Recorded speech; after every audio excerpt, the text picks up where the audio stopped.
جمال عبد الحميد بيقول حاجه وعكسها.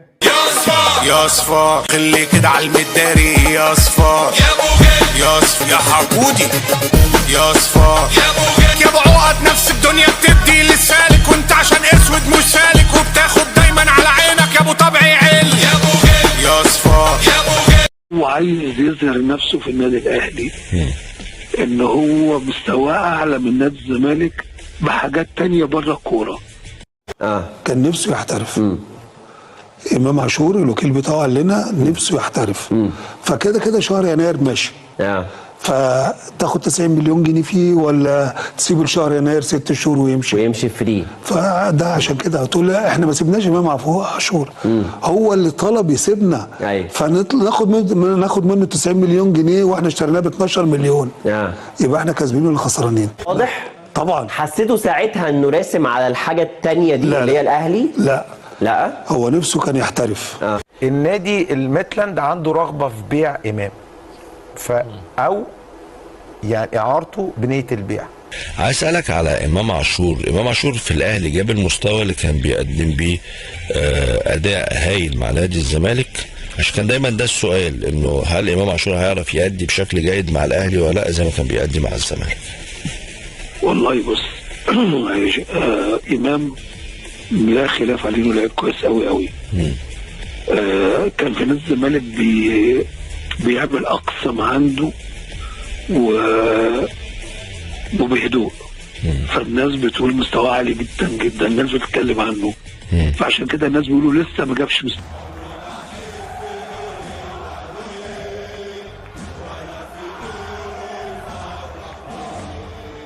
السلام عليكم ورحمه الله وبركاته.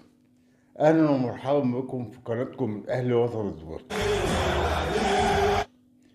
حضرتك احنا معانا النهارده جمال عبد الحميد طالع في بود قصر. يعني انت عارف بيقول حاجه وعكسها، يعني علشان ما تمسكوش يقول لك بيشكر في امام عاشور وفي طريقه لعبه، بس عايز يقول انه كان في الزمالك اقوى، ولكن هو عايز يثبت للاهلي باعمال خارج الملعب ان هو اقوى وان هو احلى وان هو ان هو احرف، وان هو عايز يثبت للاهلي بحاجات بره الملعب بره اللعب ان هو الافضل وانه افضل من المكان في الزمالك. ده جمال عبد الحميد. ثم يتطرق بعد كده ويقول ان هو راح ميتلاند وجه كوبري، مع انه هو نفسه بشحمه بلحمه اللي مبرق امام عاشور من سنه، وانا حاطط لكم الفيديو في الاخر. هو وخالد الغندور قال لك احنا ما كانش عندنا فلوس عشان نرجعه. هو كان جه وعايز يلعب في الزمالك وقعد يتمرن في الزمالك وهو مصاب، وقعد يقول لك اصله متأقلمش، اصله مش عارف ايه، اصله هم عايزينه يفطر في رمضان وجمال عبد الحميد قال لك لا ما كناش نعرف. هو كان هيمشي بعد 6 شهور واضطرينا نبيعه عشان لو ما كناش خدنا فيه 90 مليون عشان نفك دقيقتنا في نادي الزمالك كان هيمشي ببلاش. البودكاست ده اللي انتوا هتسمعوه الاولاني ده مختلف تماما عن اللي هتسمعوه في الاخر. انا مش عايز اكتر عليكم اكتر من كده، يلا بينا نسمع الاول البودكاست وارجعوا لي.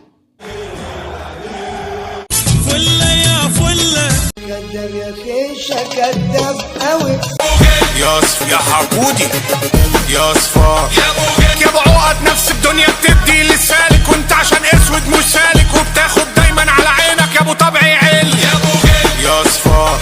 لا هو انما اللي بيعمله بره الكوره او بيعمله بره بعد الهدف او اللي بيعمله بره الملعب هو ده اللي مخلي الناس تقول لا لسه ما جابش مستواه. زعلان يا كابتن جمال ان هو ما قدرتوش ترجعوه نادي الزمالك وقت ما رجع من الاحتراف لما بتشوف مستواه دلوقتي؟ لا بص يعني احنا نتكلم بصراحه. هو كده راح الاهلي كده اي واحد بيمشي من عندنا يروح اوروبا في نادي مغمور او في بلد ملهاش باع كبير قوي في الكوره، يعرف ان هو محطه عشان يرجع للنادي الاهلي، عشان النادي ننظر عليه خلاص. معلش عرفنا ان هو قبل كهربا يا كابتن جمال، يعني امام لما رجع من رحله الاحتراف دي مش راح على الزمالك الاول؟ كان بيمثل علينا. مش بتكلم عن النادي الاهلي، بتكلم هم اذكياء طبعا وبيعرفوا ازاي. لا انا كابتن جمال انا شايف النقطه في النص كده هتعدي بسهوله. يعني انت ممكن نشوف زيزو في الاهلي اخر الموسم؟ طبعا ممكن نشوف زيزو في الاهلي. دلوقتي نسمع بقى جمال عبد الحميد المتناقض جيمي فله، هو وبندق خالد الغندور بيبرئوه من سنه، ومن سنه انا ناشر الفيديو ده، هحط لكم اللينك بتاعه في قلب هحط لكم اللينك بتاعه في قلب الوصف. يلا بينا نسمع خالد الغندور وجمال عبد الحميد يبرئوا ساحه امام عاشور وقالوا ايه، ورجعوا لي. امام عاشور، لان امام عاشور ده يعني فاضل له 6 شهور، يعني مش هنقول سنه، لان في شهر يناير هيقول انا حر. صح، مظبوط، ببلاش يمشي ببلاش، وجالك 90 مليون جنيه. مش عايز يجدد. السمسار بتاعه او وكيله انا بقول له سماسره عادي، مش عيب، مش كلمه، لان دي شغلته. مش وكيل، هو سمسار. لا بس هي الوكيل دي وظيفة الفيفا معتمدها، انه وكيل يعني يتفاوض ويحصل على حقوق. ما برضه السمسار بيتفاوض. لما كنت رحت تشتري حاجة بينك وبين المالك. انا قصدي يعني كلمة سمسار مش لا تقلل منه، صح؟ ولا لا طبعا، لا ده هي اصلا مصري كده، يعني باللغة الدارجة سمسار، انما باللغة بتاعتكم وكيل. قال لنا امام مش هيجدد. لا مش هيجدد، يعني مش عايز يطلع بره باي طريقه. ف6 شهور يخلص هيمشي ببلاش. جايلك 90 مليون جنيه في واحد هيمشي ببلاش. لا ومش عايز يجدد، نعمل ايه؟ تبيع. انت لو مكاننا تعمل ايه؟ هتبيع. استفدت 90 مليون انت محبوس. او هحاول اقنعه واديله مميزات. مهما تعمل واضح ان هو كان راسم على حاجه تانية. واضح طبعا. حسيته ساعتها انه راسم على الحاجه التانية دي اللي هي الاهلي؟ لا هو نفسه كان يحترف. امام عاشور مش متأقلم تماما مع ميتلاند. امام عاشور كانوا بيحاولوا ان هم يعني يقال يعني ان هم في وقت الصيام لا لازم يفطر. اللغة مفيش خالص هناك، مفيش تفاهم. المدرب بتاعه اتغير، ابتدى يقعد احتياطي، ابتدى المنتاليتي مش معجبين بإمام قوي كمنتاليتي، وهو كمان بقى عنده هوم ساكنس او مرض الغربة، ما بقاش حابب الاستمرار. رجع اتبعت له انذار اولاني، فبالتالي بدأ اكتر من نادي يفتح معاه القصة. يعني النادي الميتلاند عنده رغبة في بيع امام، او يعني اعارته بنية البيع.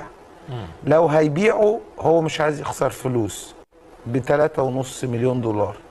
لو جه حد بكرة قال له 3.5 مليون دولار بس تديني فلوسي كاش، فبدأ بعض الأندية المصرية تخش في القصة، يعني منهم النادي الأهلي، وكمان دخل في القصة بقوة بيراميدز. القصة بقى مين اللي هيخلص مع النادي الميتلاند. واخيرا اشكر حضراتكم طيب صحبتكم وحسن استماعكم للفيديو ودعمكم الدائم لي وللقناه. من فضلك اذا ما كنتش اشتركت بالقناه تشترك بالقناه وتفعل زر الجرس، وفضلا وليس امرا تعمل لايك للفيديو ده علشان يوصل لكل المشتركين معانا. وشكرا. السلام عليكم ورحمة الله وبركاته.